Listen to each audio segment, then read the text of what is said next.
છગનભાઈ એની ઘરવાળીને કે હું કાલે એક ભેંસ જોઈ આવ્યો છું, 30-35 હજાર રૂપિયા, 35 કહે છે પણ 30માં પતી જાય. તો ભેંસ આવી જાય ને તો આપણે શું ચોખ્ખું દૂધ ને દહીં ને છાશ ને ખાવા થાય. એની ઘરવાળી કે એ બહુ સારું કામ કર્યું, તો એ કાલ તમે જાઓ પૈસા લઈને, રૂપિયા લઈને જાઓ, ભેંસ લઈ આવો.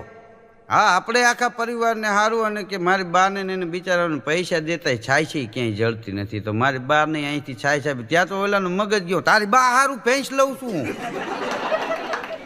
તારી બાને એક ટીપું છાય છે હું ન આપું. તો કે પણ તમે ન આપો તો કોણ આપે? એ કે બીજાને દેવું હોય દે, બાકી એ મેળ ન પડે. તું એ કે આવી તારી બાની વાત વયસમાં ખોલીને બેઠી દઉં. એક દી ફિલ્મ જોવા જવું તું કે મારી બાની ટિકિટ લેતા આવું, તારી બા ભેગી ને ભેગી. આને ઓલી બાઈનો મગજ ગયો, મારી માં જેવી મારી માનું અપમાન થાય ત્યાં હું રહેવા નથી માગતી. તો કે તું તાર